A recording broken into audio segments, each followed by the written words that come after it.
저는 대전 외국어고등학교에서 미술을 가르치고 있는 박기덕이라고 합니다. 만나뵙게 돼서 너무 반갑습니다. 이렇게 좋은 자리에서 발표를 하게 되어서 매우 영광입니다. 부족한 수업이지만 잘 부탁드리겠습니다. 네, 제가 소개해드릴 수업은 새로운 색으로 표현하기라는 주제로 모든 활동 협동화 그리기입니다. 조형 언어로서 색이 지니는 시각적인 힘과 상징성이 학생들에게 가장 친숙하고 쉽게 다가갈 수 있는 단원이라고 생각을 해서 이렇게 수업 사례를 준비하게 되었습니다. 특히 교과서 단원 학습 내용에 보시면 예술가의 색 중에 고유색, 인상색, 주관색 이런 개념이 나오는데요.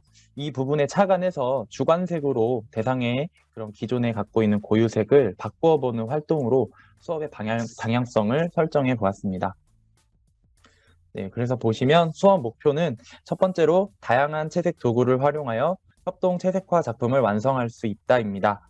다양한 채색 도구라고는 했는데 사실 여러 가지 수업 상황을 고려해서 건식 채색 도구 위주로 재료를 제공했습니다.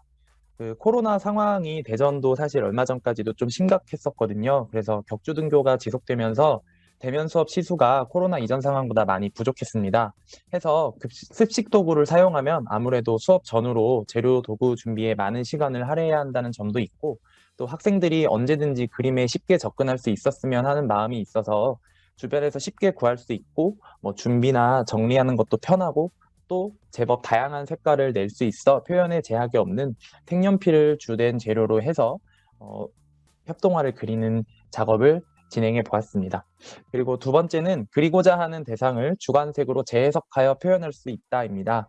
같은 대상이어도 어떤 색상을 가지냐에 따라서 그 감각적인 느낌과 그리고 대상을 보면서 느끼는 상징적인 의미가 좀 달라질 수 있다고 보는데요. 그런 점에서 학생들이 색을 좀 자유롭게 표현하고 시각문화적 측면에서 색이 지닌 다양한 상징적인 의미를 그림에 담아낼 수 있도록 수업 목표를 설정해 보았습니다. 특히 협동화 제작으로 코로나로 인해 학생들이 직접 소통하는 시간이 많이 줄어들어 아쉬운 점을 그런 그림을 그리는 시간을 통해서 해소하는 장을 마련하고자 했고요. 대신 방역 면에서 여러 가지 염려가 되기 때문에 방역 수칙을 잘 준수할 수 있도록 유의하며 수업을 진행했습니다. 다음으로 수업 소개인데요. 수업 소개는 보시는 것처럼 20호 캔버스에 표현하고자 하는 주제나 소재를 창의적인 형태로 구성하고 색 이론 내용을 토대로 색상 조화와 대비가 잘 나타나도록 풍부한 색채로 협동 채색과 작품을 완성한다라고 되어 있습니다. 본격적인 활동에 앞서서 수업했던 색과 관련된 이론 수업 내용을 잠시 보여드리도록 하겠습니다. 이렇게 보시면 제가 준비한 내용은 크게 색의 3요소, 그리고 무채색과 유채색, 색의 삼원색, 빛의 삼원색과 안료의 삼원색이 있죠. 그리고 톤의 개념, 그리고 색의 대비, 그다음에 미술가의 색, 한국의 전통색 등에 대해서 이렇게 수업을 했고요. 배색에 따라서 얼마나 그 이미지가 달라지는지에 대해서 이렇게 그건 제가 이제 인터넷에서 구한 자료거든요. 그래서 영화 장면 같은 것들을 보여주면서 아이들의 이제 흥미도 조금 유발하고, 중간중간에 이제 요새 아이들이 또 많이 관심 있어 하는 그런 아이돌 퍼포먼스나 뮤직비디오 같은 것들도 보여주면서 색이 가지고 있는 그런 힘에 대해서 아이들과 이야기를 나누는 시간도 조금 가져보았습니다. 그래서 수업 흐름에 대해서 조금 보여드리면, 수업 흐름은 색 관련 이론 학습 및 연습 활동, 그리고 모든 편성과 역할 분담, 밑그림 그리기, 그다음에 1, 2차 채색하고 디테일 묘사, 그리고 모든별 완성하고 평가와 피드백, 그리고 보고서를 작성해서 제출하는 것까지 진행을 하였습니다. 그래서 준비물은 이런 것들을 학생들한테 이렇게 제공을 했는데요. 우선 20호 캔버스를 5인 1조 정도로 한 모둠에 하나씩 지급을 했고, 종이는 조금 두꺼운 종이를 사용을 했습니다. 그리고 색연필, 유성펜, 볼펜, 사인펜, 파스텔, 연필, 지우개, 그다음에 색상환 참고 자료나 테이프 이런 것들을 제공을 해서 다양한 색을 좀 제약 없이 표현할 수 있도록 해보았습니다. 그리고 이제 본격적인 모둠 활동화 제작에 앞서서 연습 활동을 좀 진행을 했는데요.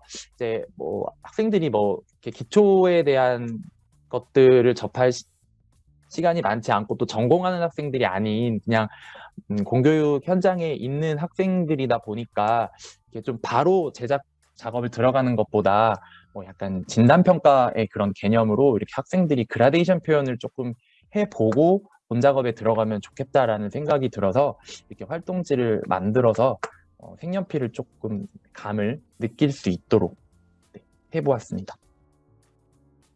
그래서 이제 채색을 하면서 개인적으로 많이 강조했던 부분이 그라데이션인데 그 하나의 색을 강약을 조절해서 톤의 변화를 표현을 하고 또 유사색이나 반대색 등을 그라데이션으로 자연스럽게 변화하는 느낌을 연습을 해보면 이제 본래 활동에서 그 작품의 퀄리티를 좀 높일 수 있다고 강조를 하면서 화면에 보이시는 것과 같이 이렇게 연습 활동을 한 2차시, 3차시 정도 진행을 했습니다.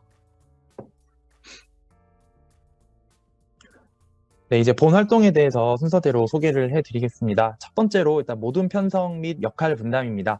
모든 편성은 조금 자유롭게 팀을 이룰 수 있도록 크게 제약을 두지 않았습니다.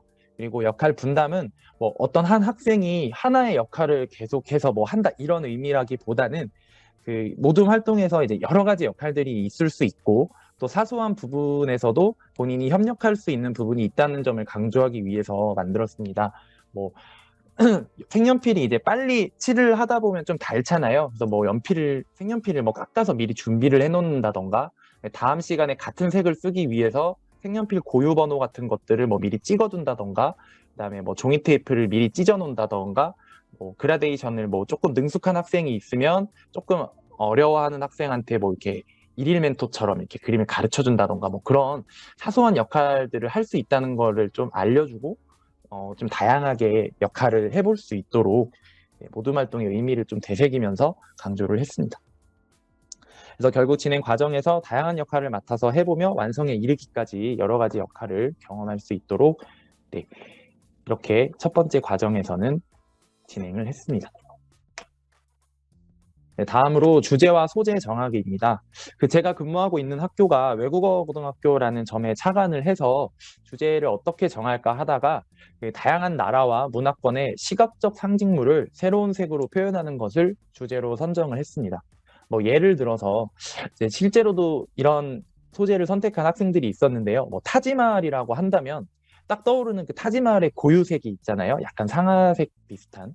그런 단조로운 색조를 또 새로운 색깔로 다양하게 표현을 하면서 고정관념을 좀 벗어나고 또 새로운 시각적인 충격도 주고 그러면서 그 색의 상징성과 그 타지마할이 원래 갖고 있던 어떤 문화적인 맥락적인 의미랑 이렇게 연결을 시켜서 작품의 설명을 작성할 수 있도록 이렇게 주제를 한번 시각적인 상징물 또는 뭐 랜드마크 이렇게 어떤 나라나 국가나 어떤 문화를 설명할 수 있는 그런 소재를 선택해 보면 어떨까라고 학생들한테 제안을 했고 다양한 과의 다양한 학생들이 다양한 소재를 선택해 주었습니다.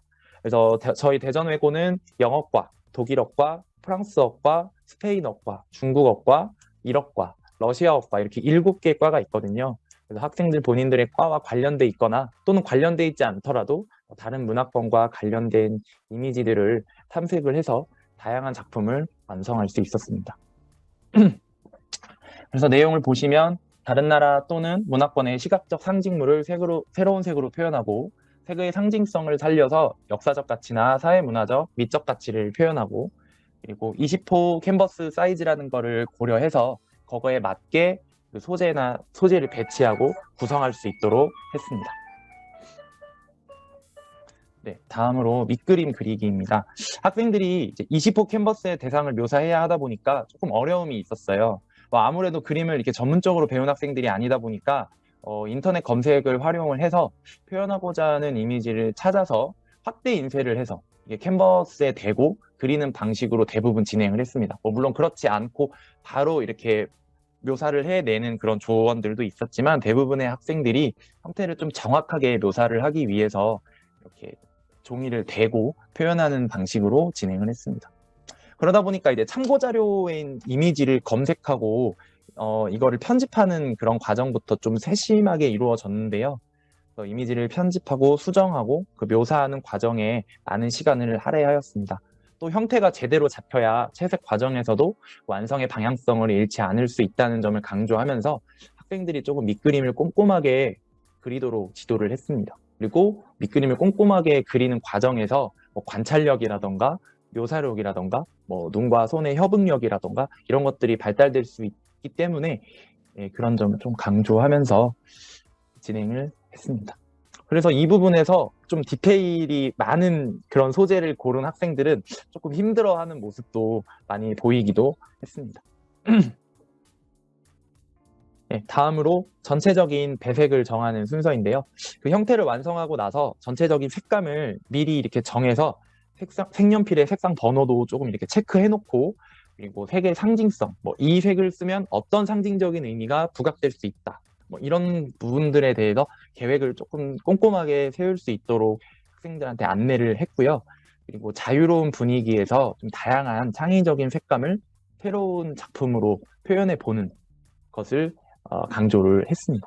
그래서 이렇게 화면에 보시면 학생들이 색연필을 굉장히 많이 사용하고 있거든요. 그래서 저도 뭐 한 120색 정도의 그런 색연필로 구매를 해서 준비를 시켜 주었고, 학생들이 이렇게 이것저것 색칠을 해보면서 좀 풍부하게 색을 표현해 볼 수 있도록 하라고 이렇게 아이들한테 많이 안내를 했습니다. 그러면서 이제 그 색 이론에 대한 내용들을 학생들한테 조금 상기를 시켜주면서 뭐 유사색 조화랑 그다음에 뭐 도색 대비 이런 것들도 그림에 표현해 볼 수 있다면 의도한 분위기를 표현해 보도록 하라고 또 안내도 했습니다.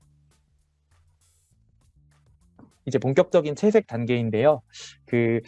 제가 학생들한테는 좀 이제 명도가 높고 채도가 낮은 색을 위주로 넓은 면적을 위주로 이렇게 전체적인 채색을 하면서 좀 옅게 색을 칠하면서 이렇게 좀 쌓아가는 느낌으로 채색을 하라고 이렇게 안내를 했는데, 이 부분에서 생각보다 학생들이 채색을 좀 굉장히 자유롭게 하는 경향이 있었어요. 그래가지고 뭐 제가 이렇게 안내는 했지만 하면서 이제 본인들의 이렇게 느낌의 그 작품의 형태에 맞게 이렇게 하면서 강약 조절도 하고, 뭐 조금 어려우면 또 지우기도 했다가 뭐 이런 식으로 하면서 그런 과정을 많이 겪어 나가면서 작품 완성에 이르게 되었습니다.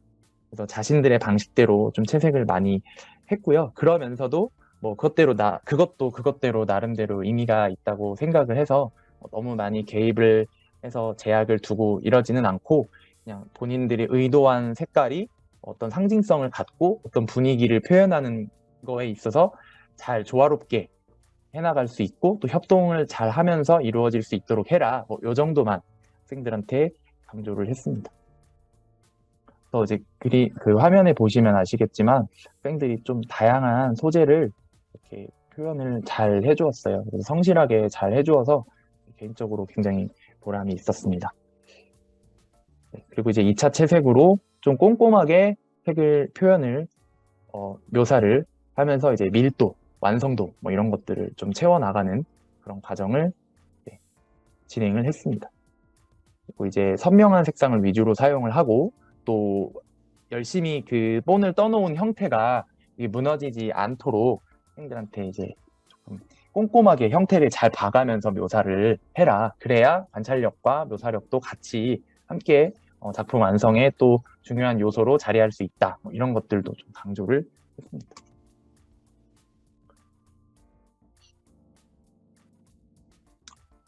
작품 보시면 아시겠지만 뭐 이제 콜로세움이 사실 이런 색상이 아니잖아요. 그리고 뭐 타지마할이라던가 뭐 오페라 하우스라던가 뭐 에펠탑이라던가 뭐 이렇게 개선문이라던가 뭐 베를린 장벽의 이런 벽화라던가 이제 원래 색상이 아닌 그런 색으로 표현을 하다 보니까 좀 학생들한테도 새로운 좀 시각적인 충격을 주고, 또 뭐 러시아어과에서 한 작품이 뭐 영어과 학생들한테 또 자극을 주고, 이렇게 좀 서로 과별로 이렇게 작품들이 자극을 주고받는 그런 과정도 굉장히 좋았고요. 그리고 이제 작품 피드백 과정에서도 자기들이 사용한 색상이 좀 의도한 대로 잘 나왔는지 뭐 이런 것들도 엿볼 수 있어서 굉장히 의미 있는 과정이었습니다. 근데 저는 이제 5인 1조라서 사실 20호 크기가 그렇게 크진 않을 거라고 생각을 했는데, 밀도를 쌓고 완성도를 진행하면서 보니까 학생들한테 조금 힘든 부분도 분명히 있었던 것 같아요. 그래서 끈기 있게 완성을 하는 게 이제 나중에 갈수록 더 평가하는 데 중요한 요소가 되었고, 또 그렇게 실제로 끈기 있게 완성하는 모둠이 많이 있어서 제가 또 많이 보람을 느꼈습니다. 특히 뭐 열정이 좀 많았던 모둠은 미술 시간 이외에도 점심 시간이나 쉬는 시간에 와서 본인들끼리 이렇게 작품 꺼내서 조금씩 더 하고 그런 과정들도 엿볼 수 있었거든요. 그래서 이제 완성된 작품을 조금 보여드리도록 할게요. 이런 식으로 협동화가 완성이 되었는데 작품 쭉 보시면 카지노 슬롯 머신, 그다음에 라스베이거스 풍경, 그다음에 런던 타워 브릿지, 노트르담 성당, 개선문, 독일의 풍경, 그리고 거북선, 우주 정거장, 히틀러가 있는 그래피티, 그다음에 베를린 장벽, 타지마할, 아프리카 풍경, 모아이 석상 등 다양한 소재들을 이제 문화권을 상징하는 시각적인 결과물들을 많이 표현을 해 주었습니다. 색상이 굉장히 자유롭다는 느낌을 좀 가지실 것 같은데요. 이 과정에서 학생들이 나름대로 자신들이 색상을 표현하는 거에 있어서 굉장히 의미를 담아서 이제 작품을 완성을 했거든요. 그래서 이 부분들에 대해서 작품 설명은 제가 다 보여드리기에 시간이 조금 부족할 것 같아서 몇 가지만 뒤에 이렇게 붙여보았습니다. 그래서 보여드리도록 할게요. 그 전에 이제 마지막 완성 과정으로 이제 협동화 모둠 활동 보고서를 이렇게 작성하도록 했어요. 이렇게 내용을 보시면 모둠원들에 대한 정보가 있고요. 그리고 모둠원들에 대한 정보가 이렇게 있고, 그리고 어떤 역할을 많이 진행을 하면서 본인이 노력을 했는지, 그리고 아이디어 발상 과정도 담았어요. 뭐 선택이 되지 않았던 아이디어들이더라도 이 모둠원에 있는 학생들이 어떤 아이디어를 제안을 하고 제시를 했는지 이런 것들도 다 과정을 좀 기록을 하도록 해서 이런 과정 중심 교육 과정에 좀 취지에 맞는 그런 버리지 않는 학생들의 이런 아이디어 발상 과정도 좀 버리지 않을 수 있게 이렇게 기록을 하도록 했습니다.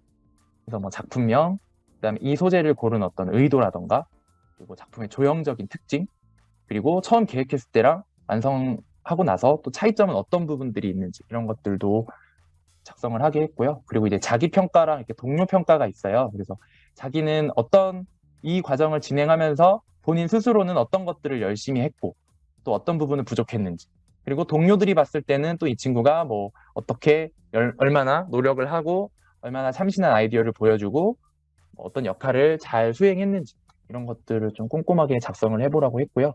그다음에 이제 작품 자체에 대한 평가, 그리고 이렇게 작품 과정 사진까지 첨부를 하라고 했어요. 그래서 매 수업 시간대마다 작품 사진 찍으라고 학생들한테 찍어 놓으라고 이렇게 안내를 했고, 학생들이 잘 기록을 해주어서 이렇게 꽤나 밀도 있고 괜찮은 보고서, 포트폴리오가 완성이 되었던 것 같습니다. 첫 번째 작품인 이제 국제지구 정거장인데요. 이제 이 작품 같은 경우는 설명이 좀 길게 써 있는데 이제 좀 핵심적인 키포인트만 말씀드리면 이 그러니까 지구를 멀리서 보았을 때 그 배색을 가지고 이렇게 인공위성 우주정거장의 형태를 채색으로 채운 그림이에요. 그러면서 이제 과학기술의 어떤 문명의 그런 발전의 상징물인 이런 위성, 그다음에 우주정거장을 좀 지속 가능하고 환경 보전을 함께하며 공존하는 그런 의미를 담아서 배색을 했다고 합니다. 그래서 뭐 적색, 청색, 녹색, 갈색 뭐 이런 좀 지구를 봤을 때 느껴지는 색감이 표현될 수 있도록 풍부하게 색칠을 했고요. 2조 학생들이 이제 가장 밀도 있고 성실하게 완성된 작품이라서 첫 번째로 넣어봤고요. 뭐 그라데이션이라던가 뭐 형태라던가 뭐 톤이라던가 이런 것들도 조화롭게 잘 표현된 작품입니다. 그리고 뭐 배경에 저렇게 하얀 점을 찍어서 막 별빛의 느낌, 은하수의 느낌까지도 이렇게 표현을 하면서 놓치지 않았던 것 같아요. 다음은 이제 누벨이라는 작품인데요. 그 노트르담 화재 사건이 2019년도에 일어났었는데 그 화재 사건을 이렇게 좀 신호탄의 색상으로 표현을 하면서 사실 되게 비극적인 사건이지만 이런 문화유산의 소중함과 그리고 문화유산을 또 세계적으로 알리는 계기가 되었다라고 해서 새로운 시작으로서의 상징적인 의미를 담아서 이렇게 무채색의 느낌과 그다음에 이제 다양한 좀 풍부한 알록달록한 이런 색채와 좀 조화를 함께 이룰 수 있도록 형태를 표현했습니다. 그리고 또 이제 노트르담 성당이 건축물이잖아요. 그래서 건축물이 갖고 있는 그런 견고한 느낌과 그다음에 그 연기가 갖고 있는 또 이런 유기적인 곡선의 느낌이 또 동시에 표현될 수 있도록 학생들이 잘 조화롭게 구성을 하고 채색을 한 작품입니다. 네, 다음은 붉은 개선문이라는 작품인데요. 이제 개선문이 저희가 이제 굉장히 영광스러운 그런 전쟁의 어떤 역사를 그런 기리는 작품으로 알고는 있지만 사실 이게 피로 물든 그런 전사자들과 희생자들의 역사로 쓰여졌다라는 그런 의미를 되새기기 위해서 이렇게 붉은색으로 표현을 했다고 해요, 학생들이. 그리고 이제 개선문을 처음에 의도할 때는 개선문만 딱 그렸는데 이제 여백이 조금 많았던 거예요. 그래서 그 여백을 어떻게 채울까 하다가 그 모둠에서 많은 아이디어를 내다가 이렇게 시체 더미가 쌓여 있는 듯한 느낌을 옆에 이렇게 배치를 해서 이렇게 좀 전체적으로 구성도 좀 꽉 차 보이고 여백도 좀 적고 그리고 그 의미나 상징적인 내용들도 좀 함께 표현할 수 있도록 이렇게 중간에 작품 구성을 하면서 진행을 했다고 합니다. 견고한 느낌도 그렇고 색채의 그라데이션이라던가 그다음에 형태나 입체감 같은 것들도 잘 표현한 작품입니다. 네, 그리고 제가 아까 예시로 들었던 타지마할인데요. 타지마할은 이제 단색조지만 이렇게 좀蓝색 계열부터 한색 계열까지 좀 골고루 사용을 해서 거의 색상환에 있는 색상을 다 사용을 했어요. 그러면서 이제 우리의 삶에 이 타지마할이 사실 무덤으로 잘 알려져 있잖아요. 그래서 우리의 삶의 어떤 과정이 이렇게 다양한 색상들이 나타나고 감정들이 나타나고 삶부터 죽음에 이르기까지 다양한 색상을 좀 상징적으로 표현하는 네, 그리고 그거를 그 건물의 색으로 채색함으로써 좀 알록달록하고 좀 시각적으로 새로운 자극을 주는 듯한 느낌으로 표현을 했다고 합니다. 그리고 이제 친구들도 이런 여백에 이렇게 휑해 보일 수 있는 느낌을 이렇게 연기가 막 색색의 연기가 피어오르는 듯한 느낌으로 파스텔 처리를 해서 전체적으로 조화로운 구성이 괜찮은 작품을 만들었습니다. 네, 이거 그리고 베를린 장벽인데요. 그 베를린 장벽이 요즘 학생들한테 이제 또 어떤 의미가 있는가 이런 것들을 되새기면서 역사적인 사건을 잘 되새길 수 있고 그리고 어떤 분위기나 색채를 또 변화시켜서 이렇게 좀 다양성과 다채로운 느낌을 표현을 함께 하는 과정을 가지도록 했습니다. 그러면서 이제 이 친구들은 이제 이런 타이포그래피적인 느낌까지도 함께 곁들여서 표현을 했습니다. 그리고 독일의 어제와 오늘이라는 작품이에요. 그 로텐베르크 풍경인데요. 그 원근법을 표현하면서 이 독일의 그 어떤 외제차, 승용차, 가장 현대적인 그런 모습을 담고 있는 자동차랑 그다음에 그 르네상스의 복식을 입고 있는 여성을 함께 배치를 해서 과거와 현재, 독일의 어제와 오늘 이런 느낌을 채색화로 표현한 작품입니다. 이제 이 건물들이 풍경에서 주는 그런 어떤 약간의 기하학적인 이런 느낌이 좀 이렇게 전체적으로 잘 조화를 이루도록 배색을 했고요. 그리고 이제 학생들도 좀 다양한 색상을 쓰려고 굉장히 노력을 한 점이 엿보이는 작품입니다. 네, 이건 이제 거북선인데요. 이제 이 친구들은 영어과 학생들인데 너무 다양한 나라권의 문화적인 상징물들을 쓰다 보니까 이 친구들은 이제 한국적인 어떤 그런 아름다움을 갖고 있는 것도 재해석을 해보자. 그 중에서도 조금 거북선 하면 딱 떠오르는 느낌이 이제 굉장히 용맹스럽고 공격적인 느낌인데 얘를 조금 색상을 예쁜 느낌으로 채색으로 바꿔서 오방색의 느낌이라던가 약간 색동저고리의 베리에이션 같은 것들을 넣어서 조금 새로운 느낌으로 표현을 했습니다. 그리고 무궁화까지 이렇게 같이 함께 배치를 하면서 한국적인 느낌을 조금 더 강하게 보여주었습니다.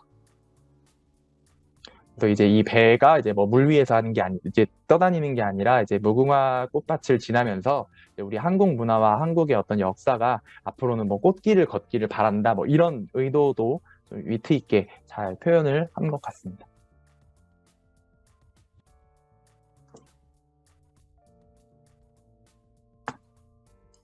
네, 종료 네, 5분 여기까지입니다. 남으셨습니다. 네. 네, 네, 여기까지입니다. 감사합니다. 네. 그 학교 특성과 연계한 그 주제 선정이 굉장히 돋보이면서 그 색이 가진 아름다움을 정말 최대치로 끌어올린 그런 멋진 수업이었던 것 같습니다. 선생님들 그 질문 있으신 분들은 지금 마이크를 켜시고 질문을 해주시면 되고요. 지금 채팅창에 보면 질문이 올라와 있어요. 네. 지금 판곡고등학교 그 설소영 선생님께서 어, 작품 완성도가 굉장히 높다고 이렇게 말씀해 주셨고, 그 네. 작품 사이즈는 어느 정도 되는지, 또 그 네. 작품 도안이 어떻게 찾았는지 알 수 있는지 조금 질문을 올려주셨어요. 거기에 네. 대해서 네. 조금 답변 부탁드립니다. 네. 작품 사이즈는 아까 이제 말씀드렸듯이 20호 캔버스거든요. 그래서 뭐 한 70, 60 정도. 네, 제가 정확하게 지금 기억이 안 나는데 한 70, 60 정도 사이즈였던 것 같고요. 네. 그리고 어, 도안 같은 경우는 이것도 제가 이제 학생들한테 조금 팁을 준 게 있다면 뭐 예를 들어서 타지마할이다 하면 타지마할의 사진보다는 타지마할의 그림을 검색하라고 이렇게 안내를 했어요. 그러니까 학생들은 어쨌든 스케치를 떠야 하는데 그 사진을 가져와서 그 스케치를 뜨다 보면 아무래도 예시로 보여드리면서 하는 게 좋겠네요. 네, 잠시만요. 이런 식으로 이제 도안이라던가 뭐 드로잉 작품들을 이제 구하면 이제 이 스케치 라인을 뜨는 도안 라인을 뜨는 것이 조금 수월하거든요. 그래서 이렇게 도안을 좀 위주로 자료 검색을 해서 그걸 확대 인쇄를 해서 이제 종이를 잘라가지고 그 화면에 붙이고 이제 본을 떠서 옮기면 조금 그래도 학생들이 그 형태를 표현하는 거에 어려움을 좀 덜 느끼더라고요. 그래서 이런 식으로 검색하라고 팁을 줬고 사실 이런 도안이 모든 그 문화권의 상징물들이 다 나온 게 아니다 보니까 뭐 그러지 않은 조들도 있었어요. 이제 그런 조는 최대한 고화질의 사진으로 뭐 구글이라던가 핀터레스트 같은 걸 활용해서 검색을 해서 인쇄를 하고 제가 순회 지도를 하면서 뭐 형태를 조금씩 봐주고 뭐 이런 입체감이 있는 것들은 뭐 이런 식으로 표현을 하라고 안내를 하면서 도와가면서 형태 표현을 조금 잘 될 수 있도록 했던 것 같습니다. 네. 네, 혹시 또 다른 네. 선생님께서 박기덕 선생님 그 수업 사례 나눔에 대해서 질문 있으신 분들은 지금 해주시면 될 것 같습니다. 네, 혹시 차후에 또 네. 질문하실 사항이 있으신 분들은 패들렛 주소 그 채팅창에 있습니다. 거기를 통해서 그 질문을 남겨주시면 박기덕 선생님께서 그 답변을 해주실 것 같습니다. 네, 그러면 수업 나눔을 해주신 그 대전외고 박기덕 선생님께 다시 한번 감사 인사를 하도록 하겠습니다. 선생님 감사합니다. 네, 많이 부족했는데 귀한 시간 내주시고 경청해 주셔서 정말 감사드립니다. 네, 감사합니다.